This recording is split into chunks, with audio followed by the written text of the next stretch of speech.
नमस्कार आदरणीय श्रोता एवं दर्शक वृन्द। कार्यक्रम नागरिक सवालमा म नारायण अवस्थी, प्रविधिमा मलाई साथ दिँदै हुनुहुन्छ आरडीजी र राजेशजीले।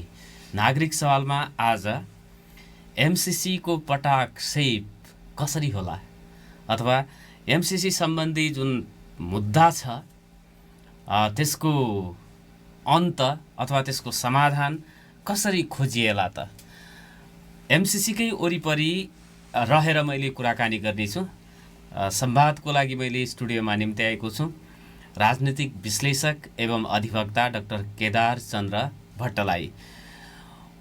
एमसीसी को कारणले गर्दाखेरि नेपालको राजनीति जुन हदसम्म गिजोलिएको छ अथवा जुन परिस्थिति कूटनीतिक हिसाबले पनि एमसीसी कै कारणले गर्दाखेरि नेपालको इतिहासमा अहिलेसम्मै कूटनीति हिसाबले निकै नै कमजोर भएको विश्लेषणहरू पनि गरिएका छन्। विदेश मामिलाका जानकारहरूले यो कुरा बताएका छन् र यो स्थिति यो परिस्थिति आउन नदिनको लागि हिजोका दिनमा के गर्नु वाञ्छनीय हुन्थ्यो र जुन समस्या अहिले देखिएको छ त्यो समस्यालाई निराकरण गर्न र कमभन्दा कम कूटनीतिक क्षति र बढीभन्दा बढी राजनीतिक लाभ सबै पक्षलाई देशलाई नै भनौँ होस् भन्नको लागि यो समस्यालाई समाधान गर्ने अथवा यो समस्याको तार्किक निष्कर्ष निकाल्नको लागि के गर्न सम्भव होला अथवा के कारणले गर्दाखेरि एमसीसी यो चाहिँ जुन अनुदान सहयोग भनेर भनिएको छ यो गिजोलियो भनेर मैले संवाद गर्ने प्रयास गर्नेछु। हामीसँग हुनुहुन्छ, मैले अगाडि पनि भने, राजनीतिक विश्लेषक अधिवक्ता डाक्टर केदार चन्द्र भट्ट। स्वागत गरे। धन्यवाद नारायण सर। अब यो एमसीसी आज केही तलमाथि भएन भने सदनमा टेबल हुने भनेर सत्ता गठबन्धनले भन्यो भनेर समाचारहरू आएका छन्। आजै टेबल हुने, आजै गठबन्धनको बैठक बस्ने र यसलाई संसदमा खुला बहसका लागि लैजाने भन्ने तयारी भएको छ। निकै ठुलो रस्साकसीपछि आज सायद जाला। तर यो विषय अनुदान सहयोग भनेर भनिएको छ, यो विषय यति पेचिलो यति सकसपूर्ण चाहिँ किन भयो जस्तो लाग्छ? अब पहिलो कुरो त एमसीसी राष्ट्रिय एजेन्डा नै बनेन, एउटा पार्टीको एउटा पक्षको एजेन्डा बन्यो। र दोस्रो कुरो, एमसीसीमा भएका जुन प्रावधानहरू छन् ती प्रावधानहरूको बारेमा राजनीतिक वृत्त नै अनभिज्ञ र उसले एउटा ब्युरोक्रेसीको एउटा सेक्टर जो त्यसलाई डिजाइन गर्ने हो, बनाउने हो, त्यसलाई छोडे जस्तो देखिन्छ यो। र राजनीतिक रूपमा पैसा पाउने सवालमा, अनुदान लिने सवालमा पक्ष तयार, तर त्यो भित्रका अन्तर्वस्तुको सवालमा र त्यसको अन्तर्यतालाई बुझ्ने सवालमा पक्ष एकदमै उदार देखिएको, मतलब नगरेको देखियो। र यतिसम्म विवादमा आउला भन्ने ढङ्गले पक्षले त्यो बेला महसुसै गरेन, त्यो बेला सोचेन। र त्यस कारणले यो म त गिजोलिएको भन्ने भन्दा पनि यसलाई बहसमा छलफलमा नल्याइएको। गिजोलिएको भनेको के हो भने बनाउन बिगारेको, यो बिगारेको पछि गएर भन्ने हो, त्यो होइन। सुरुदेखि नै यो बिगार्दै आइयो, एउटा डिजाइन अन्तर्गत बन्यो र यो डिजाइनलाई बुझ्न नसक्दाखेरि अहिलेको अवस्था आएको। त्यो डिजाइनलाई राजनीतिक नेतृत्वले बुझ्न नसकेको हो। एकदम राजनीतिक नेतृत्वले त्यो डिजाइनलाई बुझ्न सकेन। राजनीतिक नेतृत्वले के हेऱ्यो भने हामी अमेरिकाबाट पैसा पाउँदैछौँ, निःशुल्क पैसा पाउँदैछौँ, अनुदानको रूपमा पैसा पाउँदैछौँ, एउटा निश्चित समयभित्र काम गर्नुपर्नेछ, अमेरिकाले जे भन्छ त्यो गर्दा हुन्छ भन्ने ढङ्गले राजनीतिक नेतृत्वले बुझ्यो। र त्यो बुझिसकेपछि त्यो बुझाइ भएको हुनाले त्यसको भित्री पाटोमा राजनीतिक नेतृत्व गएन र नजाँदाखेरि अहिलेको अवस्था सिर्जना भयो। पायो भनेपछि सिधैमा पायो भने लिने, यो दृष्टिकोणबाट मात्रै राजनीतिक नेतृत्व निर्दिष्ट भयो, निर्दिष्ट भयो। अनि यसमा अब यो हेर्नु पर्दैन, यस्तो कुरा अध्ययन गर्नु पर्दैन? राजनीति जसले मन्त्रालय हाकेको छ, सरकार हाकेको छ, जो शासनमा छ, भोलि जसले शासन गर्ने हो, यसमा त अहिलेसम्म जो सत्तामा गठबन्धनमा भएका प्रतिपक्ष रहेका सबै सामेल छन् नि त। यसमा त अब विरोध गर्यो भने सबैले गर्ने, विरोध नगरेपछि कसैले नगर्ने स्थिति होइन अहिले। यो एमसिसी अहिले आएर राष्ट्रिय राजनीतिको एउटा मुद्दा बन्यो। हिजो सरकारहरूले यसलाई के गरे भने आफ्नो स्वार्थ अनुकूल उनीहरू थप कुराहरू नयाँ नयाँ गर्दै गए। प्रत्येक प्रधानमन्त्रीका पालामा जो यसमा इन्भल्भ भएका छन् फरक फरक खालका सम्झौताहरू हुँदै गएका छन् र ती सम्झौताहरू हेर्दाखेरि अहिले के देखिन्छ भने 2017 देखि अहिलेसम्म आउँदाखेरि, जुन बेलादेखि सुरु गरियो अहिलेसम्म आउँदाखेरि सुरुको सम्झौता र अहिलेको सम्झौतामा धेरै अन्तर भएको छ। जस्तो अहिले विवाद कहाँबाट आयो भने संसदभित्र लैजाने भन्ने सन्दर्भमा विवाद आयो, अनि सुरुको सम्झौतामा संसदभित्र लाने भन्ने छैन, सुरुकोमा छँदै छैन। जुन बेला सुरुमा यो लिने भन्ने भएको थियो, थ्रेसहोल्डका कुराहरू भएको थिए, यसको निमित्त को लिन सक्ने के इन्डिकेटरहरू यसले एमसिसीले 20 वटा इन्डिकेटरहरू तय गरेको छ। ती 20 वटा इन्डिकेटरमध्ये पर्नुपर्ने, तिनीहरूलाई फुलफिल गर्नुपर्ने, त्यो देखिनुपर्ने, त्यो खालका कुराहरू जुन थिए त्यो बेला संसदभित्र लानुपर्छ भन्ने कुरो थिएन, सरकारको आफ्नो डिसिजनको कुरो थियो। र अहिले विवाद किन आयो भने जब संसदभित्र लानुपर्छ भन्ने कुरो आइसकेपछि, आम जनताको बिचमा यो पुगिसकेपछि जनताले औँला उठाउन थाले, प्रश्न उठाउन थाले, यो किन हो, कसरी हो, कहाँ हो भनेर जब प्रश्न उठाउन थाले, राजनीतिक नेतृत्वसँग त्यसको जवाब दिने हैसियत रहेन।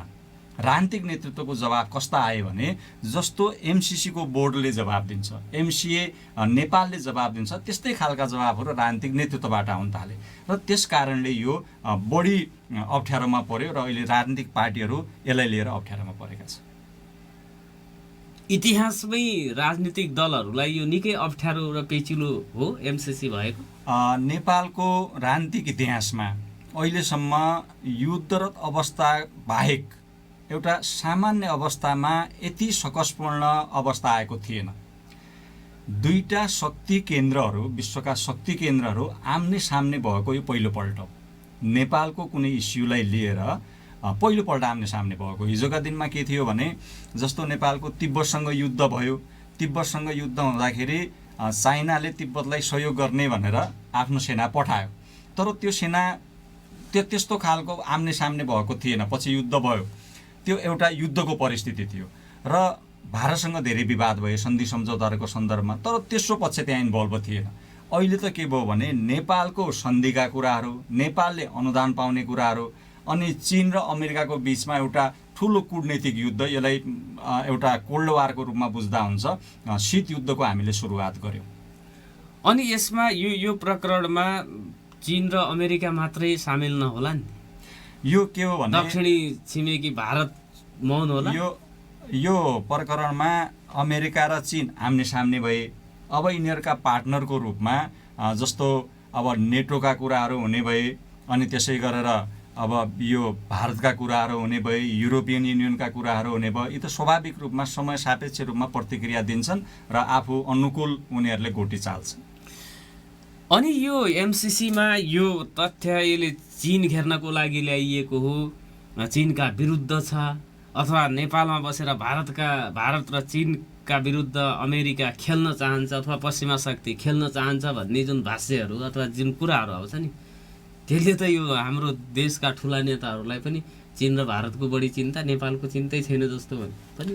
अब यसलाई निरपेक्ष रूपमा यसरी पनि नबुझ्दा ठिक हुन्छ होला। जस्तो अमेरिकाले जति गतिविधि गर्छ त्यो चीनकै विरुद्ध गर्छ भन्ने ढङ्गले पनि यसलाई बुझ्नु हुँदैन, किनभने सबभन्दा बढी लगानी अमेरिकाको कतै छ भने त्यो चीनमा नै हो, अनि त्यसरी बुझ्नु हुँदैन। तर के मात्रै हो भने दीर्घकालीन रूपमा चीनलाई नजिकबाट हेर्न सक्ने, चीनलाई नजिकबाट बुझ्न सक्ने र चीनलाई नजिकबाट प्रभावित गर्न सक्ने राष्ट्र भनेको नेपाल हो। र नेपाल त्यस्तो राष्ट्र भएको हुनाले नेपालको माध्यमबाट चीन विरोधी गतिविधिहरू हुन सक्ने, चीन विरोधी अमेरिकाका गतिविधिहरूसँग अरूसँग नेपालको त्यति प्रत्यक्ष चासो नहोला, तर नेपालमै बसेर नेपालबाट गर्दाखेरि त्यसले चीनसँग पनि नेपालको सम्बन्ध बिग्रिने र अत्यधिक तनावपूर्ण अवस्थामा गुज्रिनु पर्ने भएको हुनाले अमेरिकाका यी गतिविधिहरूलाई राजनीतिक वृत्तले अलिक गहिरो ढङ्गले हेर्नुपर्छ भन्ने हो।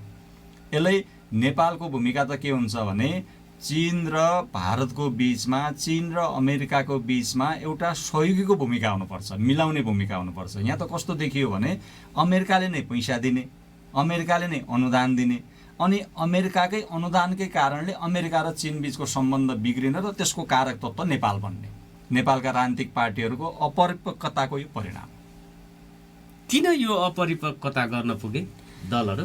अब पहिलो कुरो त के हो भने हाम्रा केही नीतिहरू हुन्छन्, राष्ट्र चलाउने नीतिहरू हुन्छन्, परराष्ट्र नीति हुन्छ, आर्थिक नीतिहरू हुन्छन्, विभिन्न नीतिहरू हुन्छन्। राज्यका नीति निर्देशक सिद्धान्त भनेर संविधानमै व्यवस्था गरिएको छ। पहिलो कुरो के हो भने नेताहरूले संविधानका नीतिहरू भन्दा पनि व्यक्तिगत नीतिहरूलाई प्राथमिकता दिए अथवा राजनीतिक लाभहानिको कुरालाई आफ्ना नीतिहरूलाई प्राथमिकता दिए र संविधानका नीतिहरूलाई रणनीतिको रूपमा प्रयोग गरे। संविधानमा भएका कुराहरू रणनीतिक रूपमा प्रयोग भए अनि आफ्ना पार्टीका नीतिहरू उनीहरूका मुख्य एजेन्डा भए, टार्गेट भए। राजनीतिक पार्टी सरकारमा जानुभन्दा पहिला उसको पार्टीको एउटा नीतिको कुरो हुने भयो, त्यसपछि त उसले संविधानलाई फलो गरेर काम गर्नु पर्यो। सरकारमा गइसकेपछि, राज्यमा गइसकेपछि आफ्ना नीतिहरूलाई पुरा गर्न संविधानलाई नै टेक्नु पर्यो। तर यहाँ के भयो भने संविधानलाई बाइपास गरेर आफ्ना नीतिहरूलाई अगाडि बढाउने काम गरे र त्यसको परिणाम यो।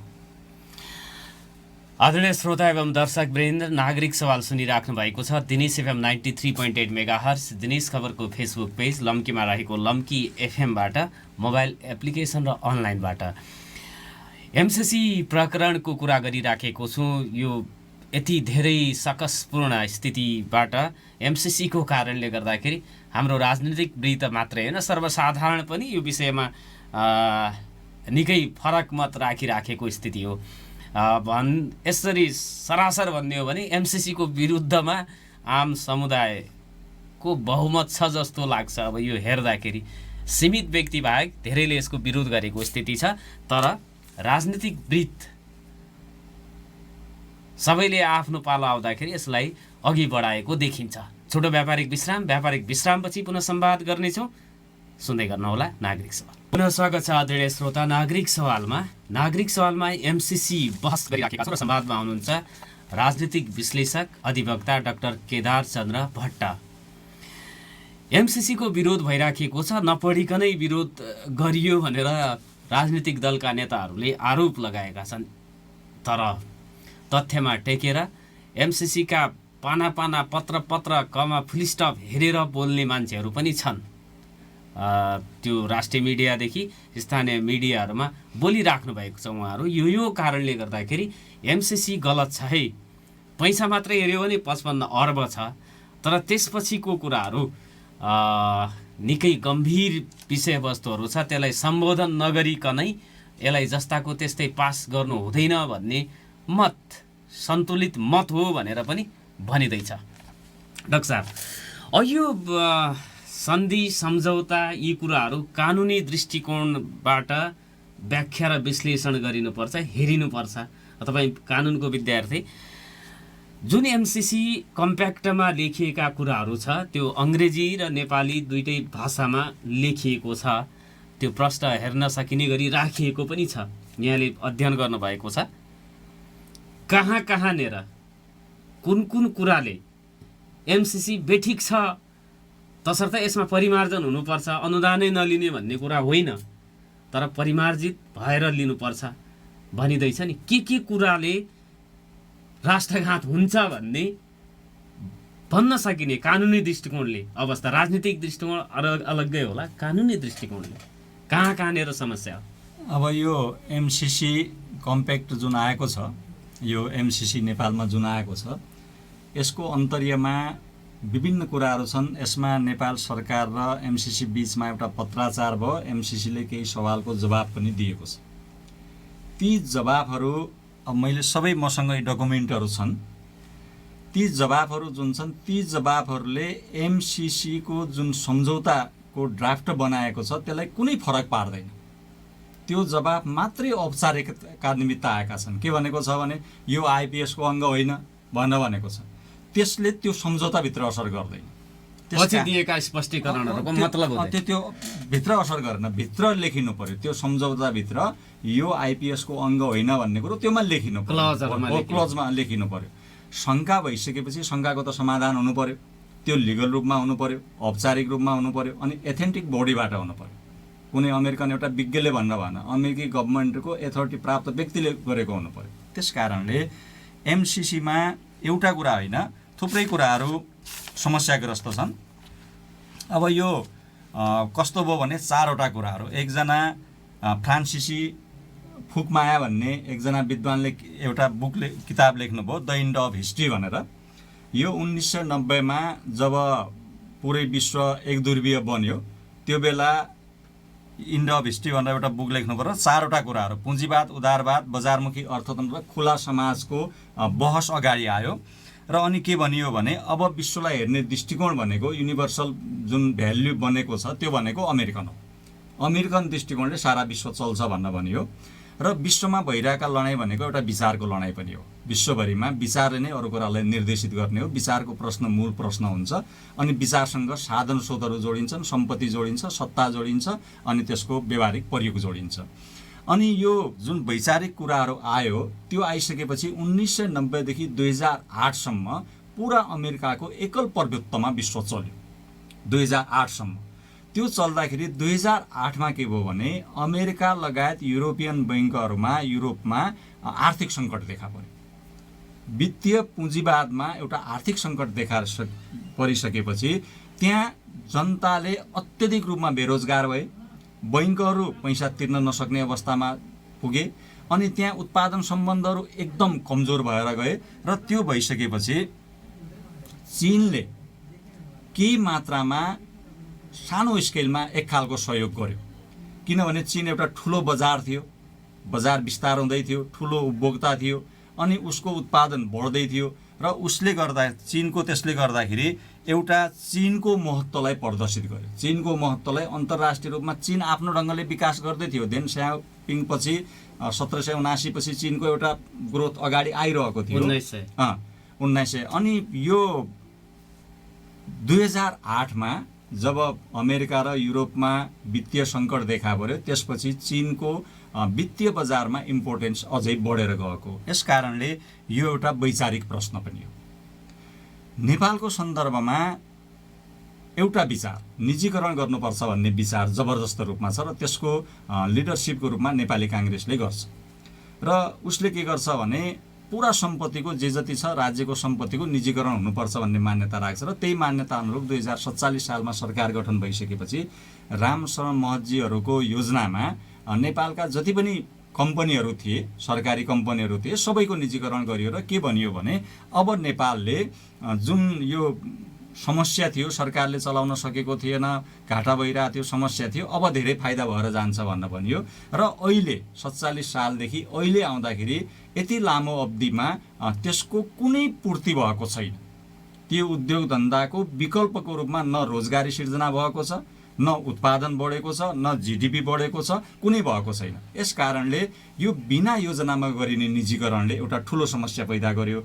र अहिले यो जुन कम्पेक्ट आइरहेको छ नेपालमा, यो कम्पेक्टले पनि के हो भने नेपालको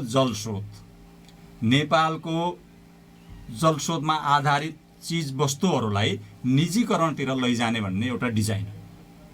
यो बाहेक के हो? स्पष्ट छ त्यहाँ, स्पष्ट छ। म यहाँहरूलाई के भनौँ भने अब यो जुन एमसीसीले यो धारा 5 यसको धारा 5(3) मा धारा 5(3) मा के भन्छ भने 5(2) मा अन्त्य, निलम्बन र समाप्तिको परिणाम, 5(3) फिर्ता र उल्लङ्घन भन्छ। अब यो तपाईलाई पैसा दिने, पैसा दिएर शर्तसहित पैसा दिने, अनि शर्तसहित पैसा दिइसकेपछि ती शर्त पुरा नभएको आधारमा अनि तपाईले त्यो पैसाको हर्जाना तिर्नुपर्ने, त्यो फिर्ता गर्नुपर्ने। त्यो फिर्ता गर्न सक्नु भएन भने त्यो पैसालाई असुबर गर्नका निमित्त त्यो चिज वस्तुलाई निजीकरण गरेर निजी कम्पनीबाट पैसा उठाउने र त्यसमा आफ्नो अधिकार राख्ने। अनि यो त अनुदान भनिएको छ, फेरि ऋण जस्तो हो। अब कुरो के हो भने अनुदान हो भने अनुदानको अर्थ के हुन्छ? अनुदान हो कि यो लगानी हो? यो कस्तो भयो भने जुन सम्झौतामा लेखिएको छ यसले लगानी हो भन्ने देखाउँछ। लगानी गर्ने मान्छेले बिजनेस प्लान बनाउँछ, हामी पनि बिजनेस प्लान बनाउँछौँ। बिजनेस प्लान बनाउँदाखेरि बिजनेसलाई बचाउनका निमित्त, पैसालाई बचाउनका निमित्त के गर्ने, खराब कर्जा भयो भने के गर्ने, उधारो गयो भने के गर्ने, कतै केही दुर्घटना भयो भने के गर्ने, आगो लाग्यो भने के गर्ने, भूकम्पमा पर्यो भने के गर्ने, एउटा बिजनेस प्लान बन्छ। त्यो पैसाको लगानी नडुबोस् भनेर भन्छ। अनि अनुदानमा लगानी जस्तो खालको बिजनेस प्लानको अर्थ के? अनि त्यो पनि कोसँग भन्दाखेरि एउटा सार्वभौमसत्ता देशसँग। त्यो पनि कस्तो खालको भन्दाखेरि त्यसका नियम कानुनलाई ओभरलेप हुने गरी। अब यहाँ के भन्यो भने फिर्ता र उल्लङ्घन भनेको छ 5(3) मा कुनै एमसीसी वित्तीय व्यवस्था, त्यसको कुनै ब्याज वा आर्जन वा कुनै कार्यक्रम सम्पत्तिको प्रयोग यस सम्झौताको शर्त विपरीतको कुनै प्रयोजन भएमा एमसीसीले सरकारलाई दुरुपयोग गरिएको एमसीसी वित्तीय व्यवस्था, ब्याज आर्जन वा सम्पत्तिमा ब्याज थप गरी हुन आउने रकम अमेरिकी डलरमा एमसीसीको रकम फिर्ता गर्न अनुरोध पाएको 30 दिनभित्र एमसीसीलाई फिर्ता गर्न लगाउन सक्नेछ। यो अनुदान यो पैसाबाट बनेको परियोजनाबाट त्यो एमसीसीमा जे प्रावधान छ त्यसको उल्लङ्घन भयो भने पछि मात्रै हो। यो प्रावधानको उल्लङ्घन भएपछि भन्ने कुरो के भयो भने प्रावधानको उल्लङ्घन त कसले गर्ने? प्रावधानको उल्लङ्घन भयो भनेर ठहर कसले गर्ने भन्ने होला नि। हो, जस्तो एमसिए नेपाल भनेर एउटा संस्था गठन भयो नेपालमा। एमसीसी अन्तर्गत रहने गरी एमसिए नेपाल गठन भयो र एमसिए नेपालमा जो कर्मचारी रहन्छन्, जो त्यहाँ कानुन लाग्छ, त्यो कानुन भनेको एमसीसीको कानुन लाग्छ भनियो। अमेरिकी कानुन, एमसीसी कानुन, अमेरिकी कानुन, त्यो कानुन लाग्छ भनियो। र त्यो कानुन लाग्छ भनिसकेपछि त्यहाँ हुने नियुक्तिहरू, त्यहाँ हुने बढुवाहरू, त्यहाँ हुने सुविधाहरू सबै एमसीसीको कानुन अनुसार दिइने भयो। तर त्यहाँ कुनै दुर्घटना भयो, कुनै कर्मचारीलाई केही हानि नोक्सानी भयो भने त्यसको भरपाई भने नेपाल सरकारले गर्नेछ भन्यो। डलरमा गर्नेछ भन्यो है। यस कारणले यसलाई कस्तो ढङ्गले हेर्नु पर्यो भने एउटा जर्मनीका दिन हिजोका दिनमा विश्वयुद्ध हुँदाखेरि जर्मनी हारिसकेपछि जुन भर्सिले सन्धि भयो, सन्धि हुँदाखेरि अत्यधिक अपमानजनकपूर्ण र असमान खालको सन्धि भयो। त्यहाँ युद्धको सबै हर्जाना, युद्धमा भएको जति खर्च थियो मित्र राष्ट्रहरू भनिन्थ्यो त्यो बेला, तिनीहरूको सबै कुराहरूलाई असुल उपर जर्मनीका साधन स्रोतबाट गराउने भन्ने ढङ्गले त्यो खालको सन्धि भयो। र त्यो सन्धिले के गर्यो भने प्रथम विश्वयुद्धपछिको सन्धिले दोस्रो विश्वयुद्धको लागि एउटा जग बनायो। यस कारणले यो कस्तो खालको आइदिएको छ भने यसलाई कसैले के भन्लान् भने ल यस्ता मान्छेले पनि यस्तो अतिरञ्जित कुरा गर्ने भनेर भन्लान्।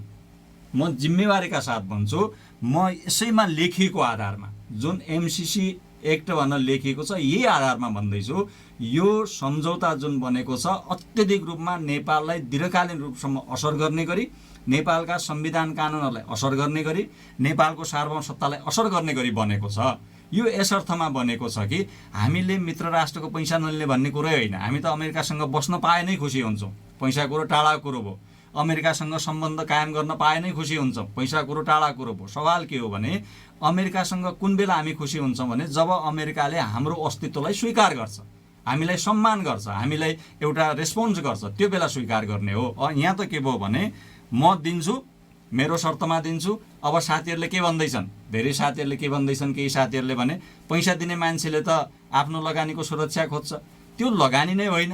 अनुदान भनेपछि अनुदान हो कि लगानी हो, यो त क्लियर हुनु पर्यो नि। लगानी होइन, यदि लगानी हो भने लगानीका शर्तहरू फरक ढङ्गले आउने भयो। त्यस कारणले यो अनुदानको नाममा आएको लगानी त्यो पनि राजनीतिक र राजनीतिक भन्दा पनि यो सामरिक दृष्टिकोणले आएको लगानी हो भन्ने कुरामा यो दुविधा छैन। यो हामी डिबेट गरौँ, खुला रूपमा डिबेट गरौँ। 8 बजेको छ डाक्टर साहब। छोटो व्यापारिक विश्रामपछि पुनः संवाद गर्नेछौँ। सुन्दै गर्नुहोला नागरिक सवाल।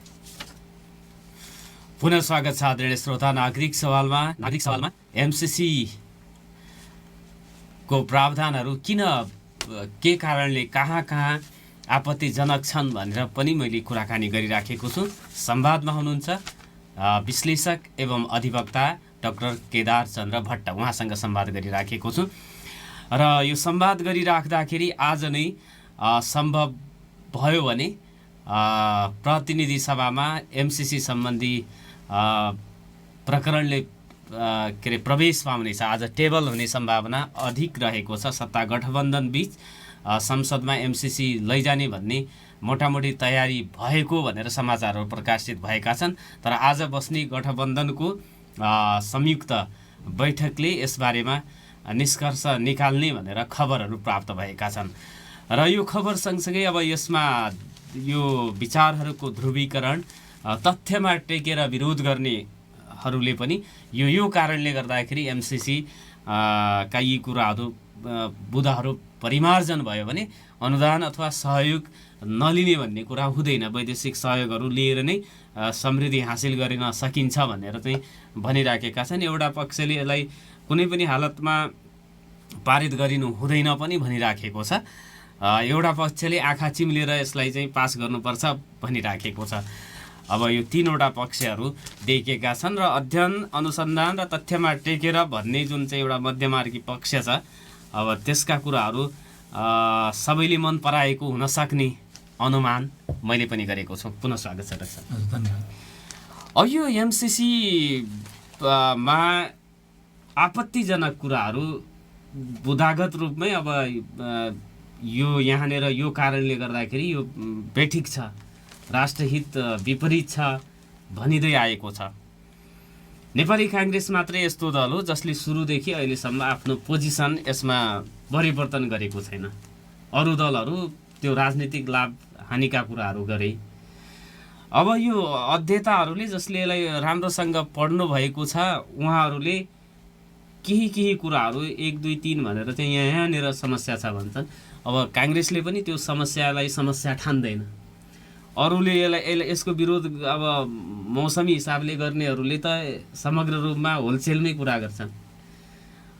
यहाँले अगाडि चाहिँ एउटा 5 पोइन्ट कतिको चाहिँ कुरा गर्नुभयो भर्खरै, त्यसपछि त्यस्तै अन्य चाहिँ आपत्तिजनक कुराहरू के समेटिएको छ र अब अध्येताहरूलाई विश्लेषकहरूलाई यो पेटिक छ है भन्न बाध्य बनायो। यो एउटा के छ भने एमसिसीले लागू गर्न नेपालमा एमसिए नेपाल भनेर एउटा संस्था गठन गरिएको छ। त्यो संस्था स्वतन्त्र हुन्छ भनेर भनिएको छ। त्यो संस्थामा सरकारको कुनै हस्तक्षेप हुँदैन। नेपालमा जुन संस्था छ एमसिए नेपाल भनेर, त्यो एमसिसीको यो कार्यक्रमलाई लागू गर्न गठन गरिएको। त्यसको अफिस पनि एउटा होटलमा छ, 5 स्टार होटलमा रहेको छ र एमसिए नेपाल आफै निर्णय गर्न स्वतन्त्र हुनेछ भनेर यो सम्झौतामा भनिएको छ। अब नेपालको काम गर्ने अलग संस्था बनाइएको छ। त्यो अन्डरटेकिङ गभर्मेन्ट होइन नेपालमा, तर अमेरिकामा एमसिसी जो छ त्यो स्वतन्त्र संस्था होइन, त्यो अन्डरटेकिङ गभर्मेन्ट हो र त्यसलाई त्यो ढङ्गले डेभलप गरिएको छ। एक दोस्रो, एमसिए नेपालले गरेका निर्णयहरू नेपाल सरकारले लागू गर्नुपर्छ। कुनै एउटा एनजिओ आइएनजिओले एउटा डोनर एजेन्सीले गरेका निर्णयहरूलाई गभर्मेन्टले लागू गर्नुपर्छ। भनेपछि एमसिए नेपाल र नेपाल गभर्मेन्टको हैसियत उस्तै देखियो। त्यो होइन, एमसिए नेपालको हैसियत अझै माथि देखिन्छ। म भन्दैछु नेपाल सरकार हो, नेपाल सरकार भन्दा पहिला डिसिजन एमसिए नेपालले गर्छ। त्यो एमसिए नेपालले गरेका निर्णयले नेपाल सरकारले लागू गर्नुपर्छ। त्यो सम्झौतामै भनिएको छ।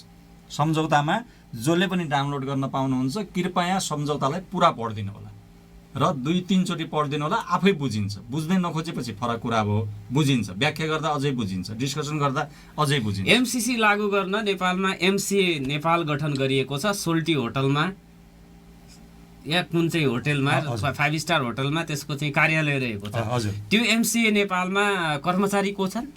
एमसिए नेपालमा कर्मचारीहरू केही नेपालका कर्मचारी छन्। एमसिए नेपालमा कर्मचारीको बारेमा एउटा प्रावधान के छ भने त्यहाँ नागरिकता चाहिँदैन।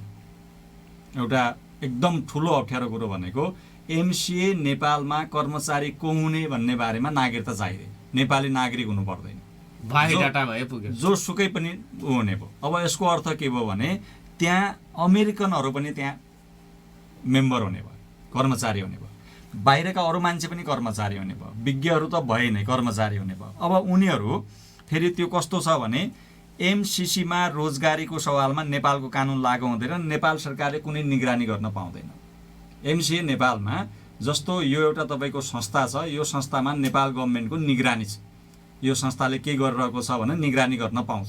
तर एमसिए नेपालमा त्यहाँ कर्मचारीले के गरिरहेछन् भनेर निगरानी गर्न पाउँदैन। नेपालको संविधान विरुद्ध गतिविधि गरून्, नेपालको सार्वभौम सत्ता विरुद्ध गतिविधि गरून्, नेपालको कुनै अहित हुने काम गरून्, कुनै निगरानी गर्न पाउँदैन नेपाल गभर्मेन्टले। कार्यालयमा पनि के हुँदैछ थाहा हुँदैन सरकारलाई। अनि जहाँ चाहिँ त्यो योजना कार्यान्वयन हुन्छ त्यहाँ गएर पनि अनुगमन के अरे चाहिँ सुपरिवेक्षण केही हुँदैन। एमसिए नेपालको मातहतमा हुने भयो।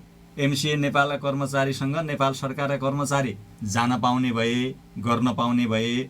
एमसिए नेपाललाई गभर्मेन्टले केही गर्न पाउने भएन। अब यति मात्रै भएन, एमसिसी परियोजनाको लेखा परीक्षण नेपाल सरकारले गर्न पाउने छैन। एमसिसीले स्वीकार गरेको संस्थाले मात्रै गर्न पाउनेछ भनेको छ।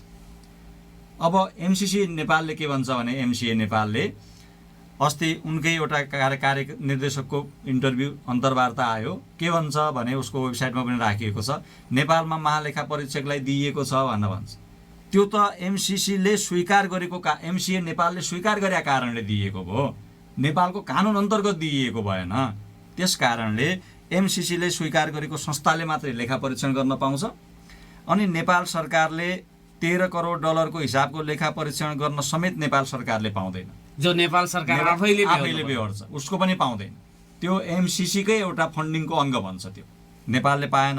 अनि अर्को भनेको एमसिसी परियोजना अन्तर्गत निर्माण हुने र प्राप्त हुने बौद्धिक सम्पत्तिमा हक कायम हुँदैन नेपाल सरकारको। तर एमसिसीसँग सम्बन्धित अधिकारीका विवादहरूमा अमेरिकामा कानुनी पूर्वपक्षमा जान सक्छन्, नेपालमा जान सक्दैन। त्यो एमसिसी भित्र कुनै विवाद भयो भने कानुनी पूर्वपक्ष गर्नु पर्यो भने अमेरिकन एक्ट लागू हुन्छ। यहाँ त्यस सुरुमै के भनिएको छ भने यो अमेरिकी एक्ट अन्तर्गतै बनेको, यसमा कुनै दुई मतै छैन। यो अमेरिकी एक्ट अन्तर्गत बन्यो अनि अमेरिकी एक्ट अन्तर्गत बन्या हुनाले अमेरिकी एक्ट नै यसमा लागू हुन्छ भनेर त्यो स्पष्ट रूपमा भनेको छ। Millennium challenge act 2003 article 3.3 MC act यसको 203 को दफा 7 मा पनि यो कुरो भनिएको छ, अमेरिकी कानुन लागू हुने भनेर भनिएको छ। अमेरिकी कानुन अन्तर्गत एमसिसी बनेको भनिएको छ। अमेरिकी कानुनले यसलाई फलो गर्ने, निगरानी गर्ने, यसको अनुगमन गर्ने र यसलाई फाइन्डिङ गर्ने भनेर भनिएको छ। भने अब यदि नेपाल सरकारलाई दिएको अनुदान हो भने, नेपाल सरकारलाई गरिएको सहयोग हो भने नेपाल सरकारको कानुनै लागू नहुने, के अन्तर्राष्ट्रिय कानुन लागू हुन्छ भनियो, के यो अमेरिका कानुन लागू हुन्छ भनियो। अब नेपालको हैसियत के अमेरिकासँग हामी अन्तर्राष्ट्रिय कानुनको आधारमा मुद्दा मामिला लड्न सक्छौँ? हाम्रो हैसियत एउटा भनौँ न, भनिएको छ एक ठाउँमा 5.1 मा के भनिएको छ भने यो त्यहाँ भएका कुराहरू बाहेक अरू कुराहरूमा यो अन्तर्राष्ट्रिय कानुन लागू हुनेछ भनेको छ। त्यो कुन बेला? युमा भएका कुराहरू बाहेकको कुरोको सन्दर्भमा। अब युमा सबै अमेरिकी कानुन लागू हुन्छ भनेर आइसकेपछि अर्थ भएन। अब अमेरिकामा यति मात्रै होइन, अमेरिकाका विद्यमान कानुन र पछि बन्ने कानुनहरू एमसिसी परियोजनामा लागू हुने व्यवस्था गरिएको छ। भोलि बन्ने कानुनलाई पनि बाइन्डिङ गरिएको छ, जोडिएको छ। यही प्रकरणमा यो केपी शर्मा ओलीको सरकार बन्ने बेला यो एनजिओ आइएनजिओहरूलाई नियमन गर्न भनेर एउटा कानुन बन्ने कुराहरू आएको थियो। त्यति बेला पनि हस्तक्षेप आएर रोकिएको थियो। विज्ञहरूले यही एमसिसी सम्झौता सदनबाट पारित भयो भने नेपालले यो एनजिओ आइएनजिओहरूलाई नियमन गर्ने खालको कुनै पनि कानुन बनाउन पाउँदैन भनेर पनि डाक्टर सूर्यराज आचार्यले पनि यो कुरा भन्नुभयो। यो अमेरिकालाई एउटा विश्वमा अरू देशमा धेरै देशहरूमा अमेरिकी सेना छ। अमेरिका मात्रै एउटा यस्तो देश हो जसले अरू देशमा आफ्नो सेना राखेको छ। र सेना राख्दाखेरि के गरेको छ भने कतिपय देशहरूमा त्यो देशको संविधानमा एउटा आर्टिकल लेख्न लगाइएको छ, अमेरिकी सेना त्यो देशको सुरक्षाको निमित्त फलाना ठाउँमा बस्नेछ भनेर। जस्तो जापानमा छ, कोरियामा छ, थुप्रै देशहरूमा अमेरिकी सेना छ। त्यहाँका जनताले त्यसलाई स्वीकार गरेका छन्, अमेरिकी सेनाले हाम्रो सुरक्षा गर्छ भनेर त्यहाँ राखिएको छ। एउटा त्यो खालको अमेरिकाको विश्वमा गर्ने शासन व्यवस्था। अनि अर्को भनेको विश्वशक्ति त्यतिकै हुँदैन, विश्वशक्ति हुन धेरै कुरो चाहिन्छ। अर्को भनेको उसको लगानीको लगानीका माध्यमबाट यस्तै वा यस्तै खालका विभिन्न परियोजनाबाट पनि उसले विश्वमा शासन गरिरहेको छ। र तेस्रो भनेको जुन एनजिओ आइएनजिओ कुरो गर्नुभयो, अमेरिकाले सारा विश्वभरि शासन गर्ने सबभन्दा सशक्त संयन्त्र भनेकै आइएनजिओ, सबभन्दा सशक्त संयन्त्र भनेको आइएनजिओ। आइएनजिओ यदि कमजोर भयो भने अमेरिका कमजोर हुन्छ। विश्वभरि प्रवेश गर्ने माध्यम आइएनजिओ। त्यस कारणले आइएनजिओलाई नेपाल सरकारले अनुगमन गर्ने हो, निगरानी गर्ने, कानुन बनाउने हो भने उसको शासन व्यवस्था त समाप्त हुन्छ। नेपालमा मात्रै होइन, कुनै पनि देशमा आइएनजिओ माथि अनुगमन गर्नु हुँदैन। त्यो भनेको जनतासँग जोडिएको हुन्छ भने प्रत्येक देशमा लोकतन्त्रका नाममा अमेरिकाले लबिङ गरिरहेको हुन्छ, वकालत गरिरहेको हुन्छ। यसले सिधा प्रष्ट अर्थ के हो भने अमेरिकाको शासन व्यवस्थाको एउटा आधार हो, एउटा औजार हो। त्यसलाई हामी यो राज्य संयन्त्रको एउटा टुल्सको रूपमा बुझ्न सक्छौँ। एनजिओ भनेर त्यसरी डेभलप भएर आएको। अनि जुन यो प्रसारण लाइनको जुन छ त्यसले त्यो बनाउँदाखेरि नेपालको जलस्रोत अथवा विद्युत क्षेत्रलाई निजीकरण गर्ने किसिमको प्रावधानहरू पनि छ भनेर औल्याइएको छ नि, हो त्यस्तो छ? कानुनी रूपमा के छ? अब यसलाई पढ्दाखेरि अब यसका पनि यो एमसिए एक्टकै कुरा गरेँ मैले। यसलाई पढ्दाखेरि र यसलाई पूर्वाग्रह रहित भएर बुझ्दाखेरि र यसलाई व्याख्या गर्दाखेरि एउटा कुरा स्पष्ट के देखिन्छ भने अमेरिकाले केही चिजहरूमा सहयोग गरेको, उसले लोकतन्त्रकै आधारमा हो, 20वटा इन्डिकेटरहरू बनायो, विधिको शासन हुनुपर्ने, मिलिटेन्टबाट बाहिर हुनुपर्ने, अनि त्यस्तै गरेर अब ग्रोथ बढ्नुपर्ने, गरिबी निवारण हुनुपर्ने भनेर 20वटा इन्डिकेटरहरू तय गर्यो। ती इन्डिकेटरमा नेपालले पनि अगाडि लगानी दियो। अब कतिपय साथीले हामीले मागेको हो भन्छन्, हामीले मागेको भन्ने अर्थमा बुझ्नु हुँदैन। उसले पहिला ग्लोबली रूपमै यसो म सहयोग गर्छु भन्ने हो र त्यस्ता देशहरू कोही छ भने लिस्टिङ गर्ने हो। अनि 20वटा इन्डिकेटरमध्ये नेपालले मुस्किलले 7-8वटा इन्डिकेटरमा एकदमै 33% मार्क्स पनि पाएन। एकदमै पुअर रूपमा यो हो, अलिअलि हो भन्ने ढङ्गले प्रमोटेड पास भन्छ नि जस्तो हाम्रोमा, त्यो ढङ्गले 7वटामा मात्रै 8वटामा मात्रै नेपालले। तर त्यसमा त 2/3 कट्यो भने दिने भने हो। त्यस एमसिसीकै एकटामा छ, फेरि अमेरिकाकै विदेश नीतिमा यो वैदेशिक यसैमा छ। अनि उसले के गर्यो भने त्यो कट्ने बित्तिकै नेपाललाई दियो थ्रेसहोल्ड। किन दियो भन्दाखेरि उसले तर्क के गर्यो भने नेपाल भर्खरै यस्तो उबाट आएको, युद्धबाट आएको, अनि अब भूकम्प विभिन्न कुराहरू थप्दै गरिबीमा परेको भनेर त्यस्ता कुराहरू ल्याएर उसले दियो। अनि नेपालका नेताहरू खुसी भए। अनि यो जिम्मा कसलाई दिइयो भने नेपालको ब्युरोक्रेट्सको तबका एउटा यस्तो छ जो अत्यधिक रूपमा रिटायर भएपछि मैले कुन आइएनजिओमा जागिर खाने भनेर पहिला नै प्लान बनाउँछ। डलरमा पैसा एकदम उसको जिन्दगी भनेको नेपाल सरकारको राष्ट्र सेवक भएर बित्छ नेपालमा, उच्च पदस्थ। अनि त्यसपछि ऊ नेपालको राष्ट्र सेवक होइन, नेपालको विदेशीको राष्ट्र सेवक भएर निर्वृत्ति भएर त्यसरी गर्छ, निर्वृत्त जीवन त्यसरी बिताउँछ। अब नेपालमा 2जना मान्छेहरू, त्यो बेला 2जना मान्छेहरूले नेपालको लिड गरे, चिरञ्जीवी नेपाल र मधु मरासिनीले लिड गरे त्यो बेला। र तिनीहरू अन्तर्गत 9जनाको एउटा टिम बनाइयो र अनि उताबाट एमसिसीबाट 1जनाको उसमा टिम बनाएर यसलाई अगाडि बढाइयो। र यो अगाडि बढाउने दौरानमा के भयो भने के राख्ने भनेर पहिला नै तय गरियो। एमसिसीमा नेपालमा के राख्ने भनेर तय गरियो। र दीर्घकालीन रूपमा एउटा विश्वमा के हो भने जलविद्युत एउटा यस्तो शक्ति हो जो भोलिका विश्वमा एकदम अपरिहार्य आवश्यकता हो। यसले क्लाइमेट चेन्जलाई मिनिमाइज गर्छ, रेड्युस गर्छ। यसले कुनै प्राकृतिक विपदालाई निम्त्याउँदैन। धेरै कुराहरूमा जलस्रोत यो खनिज तेलभन्दा धेरै अर्थमा ठिक मानिन्छ। भोलिको विश्व यसमा निर्भर हुने हो। यदि नेपालको जलविद्युतमाथि हामीले लगानी गर्ने हो भने त्यसले हामीलाई सजिलो हुन्छ भन्ने ढङ्गले त्यसलाई जानी बुझिकन अहिले नेपालको पोभर्टी निकै सस्तो, फेरि नेपाल सरकारले आफै गर्न सक्ने। अब यो के गरियो भने चिरञ्जीवी नेपाल र मधु मरासिनीको नेतृत्वमा 9जनाको टिम बनाइयो र युएसए गभर्मेन्टको तर्फबाट बार्टली कालिङ्गम भन्ने अर्थशास्त्रीको नेतृत्वमा 8जनाको टिम बनाइयो। र यो टिम 8जनाको टिम बनाएर एउटा रिपोर्ट गरियो। त्यसले एउटा रिपोर्ट दियो। त्यो रिपोर्टले के भन्यो भने नेपालमा भ्रष्टाचार धेरै हुन्छ, अनि नेपालमा अस्थिर सरकार छ, सरकार यो निजी कार्यान्वयनमा नीति कार्यान्वयनमा अनिश्चितता छ, समय ठिक ढङ्गको छैन, एकदम जड खालको छ। समय जुन छ एकदम जड खालको छ, हडताल गरिहाल्ने भन्ने खालको छ।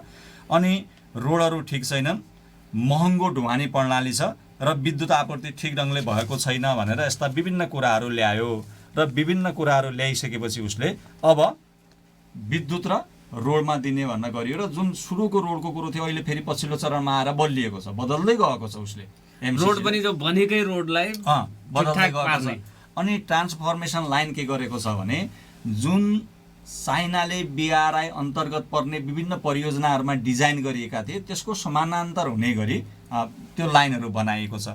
यसले के देखाउँछ भने त्यो नेपालको हितभन्दा पनि एउटा चाइनासँग टक्कर लिनका निमित्त दीर्घकालीन सोचका साथ आएको भन्ने कुरोमा कुनै दुविधा छैन।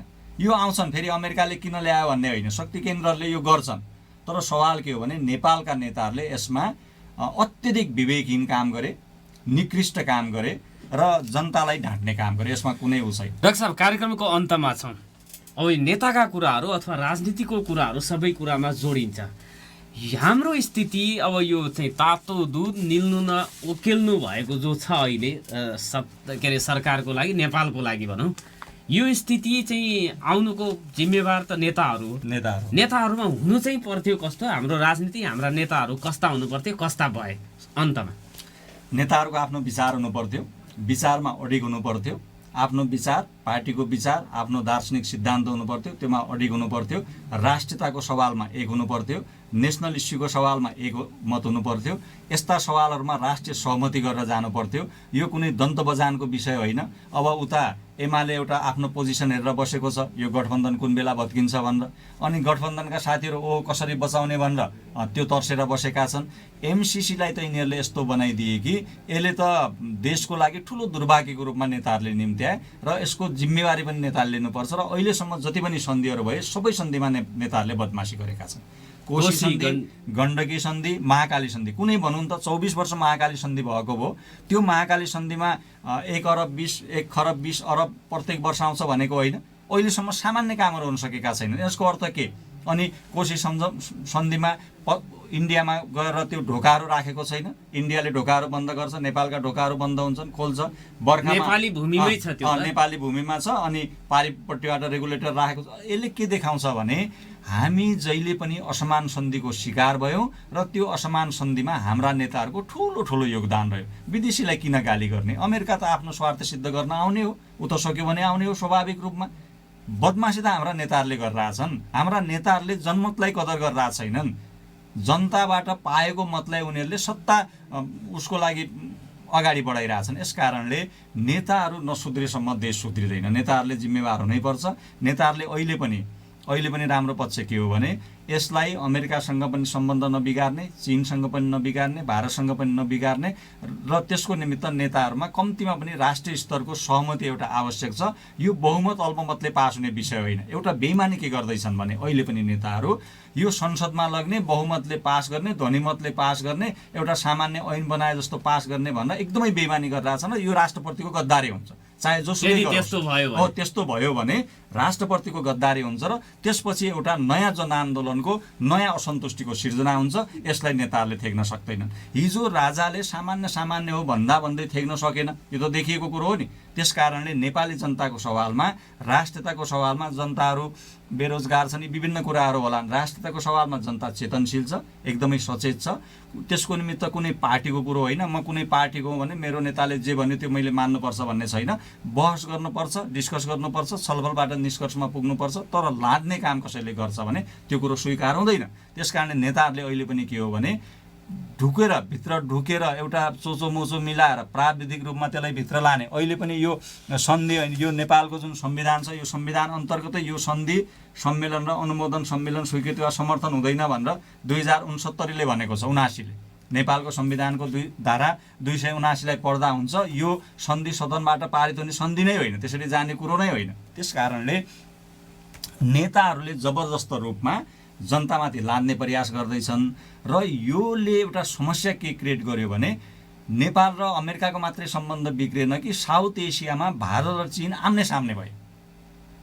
सबभन्दा ठुलो दुर्भाग्य त्यो हुने भयो। अथवा त्रिकोणीय यो द्वन्द्वको के भन्छ केन्द्र नेपाल हुने स्थिति आयो। साउथ एसियामा नेपाललाई यिनीहरूले हामी युक्रेनको जस्तो अवस्था भयो र यो भोलिका निमित्त अब चीनसँग हाम्रो सीमा जोडिएको छ। हामी संवेदनशील भूगोलमा छौँ। यो संवेदनशीलतालाई नेताहरूले फिटिक्कै अलिकति पनि बुझेनन्। सामान्य नाराको रूपमा बुझेर यसलाई सुधार गर्नुपर्छ भन्ने। डाक्टर साहब, हाम्रो निर्धारित समय सकियो। यो समय र संवादको लागि जुन समय दिनुभयो यहाँलाई धेरै धेरै धन्यवाद छ। धन्यवाद। र युक्रेनको प्रसङ्गको कुरा गर्दाखेरि युक्रेनमा युद्ध कहिले हुने अथवा युक्रेनको भविष्य के हुने भनेर अहिले रसिया र फ्रान्सको बिचमा, रसिया र अमेरिकाको बिचमा, रसिया र बेलायतको बिचमा संवाद हुन्छ। युक्रेनलाई यो कुरा थाहै हुँदैन। त्यही स्थिति भोलि हाम्रो नेपालको पनि नहोस् भन्नको लागि एमसिसीको विषयमा निर्णय लिँदाखेरि सबै राजनीतिक दलहरू, नेताहरूले जिम्मेवारीपूर्वक लिनुपर्छ भन्ने जुन मत छ, निकै बलियो मत र निकै यो सान्दर्भिक मत हो भन्ने सबैलाई लागेको होला, हामीलाई पनि लागेको छ। आम नागरिकले राख्ने अभिमत यो हो र यो हुनुपर्छ भन्ने कुरा राख्दै आजको नागरिक सवालबाट बिदा माग्छु। नमस्कार, शुभ दिन।